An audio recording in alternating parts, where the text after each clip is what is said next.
If you married the personality style I'm going to talk about today, you are so thankful because they are kind, they are giving, they are selfless, and they pay attention to your needs. They're a great listener. But guess what? This personality also does not always tell you what they're thinking. They're very indirect, and when they do tell you something, you surely need to listen.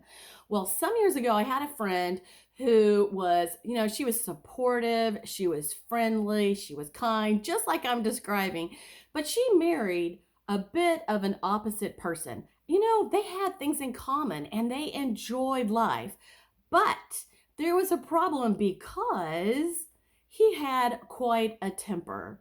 And sometimes our emotions get the best of us. We don't realize that when we allow ourselves to explode all over everyone else in the room, that it hurts feelings.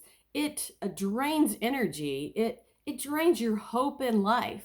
Well, she was that easygoing person, and for many, many years she took it when this person whom she loved, whom she had things in common with, would maybe have a bad day, a stress day, maybe there's something else going on. This is usually it. It's not usually about you. It's about something else going on in their life.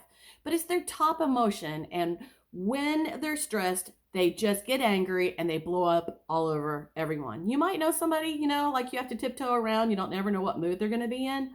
Well, for her, this happened over and over and over and over. And guess what? She didn't say a lot about it.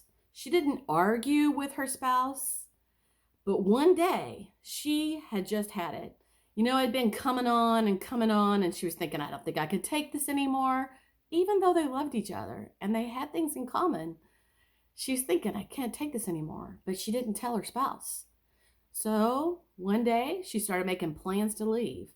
She got an apartment, she paid down the deposit, and she got all her ducks in a row. And then she told her spouse, I'm leaving. Well, her spouse was like dumbfounded. He was floored. He was taken back. He didn't know what to think. He thought things were fine. What happened? Why? Why would you be leaving? And he loved her, but he didn't realize that his explosive anger was causing a great divide and a great division in their marriage. These are the things we don't realize. So he had this awesome, supportive wife, but he was blowing up all over her every time things weren't going great. Well, there's a good end to this story because they got it solved, they got a little help, and they're still married. It's good. But it doesn't always end like this because sometimes people don't seek any help and they just continue on, they just separate, and they really don't even know what happened. So this particular style, like I said, it's great being married to them. They're easygoing, but they don't always speak out. They don't always speak out. You don't know what they're thinking. And one of the things is they're a great listener, but they want you to listen to them too, right? All right, so I'm Connie Durham, and this is The Extraordinary Marriage, and this is this week's personality style. Be sure and watch next week for the fourth personality style. It might be you, or it might be your spouse.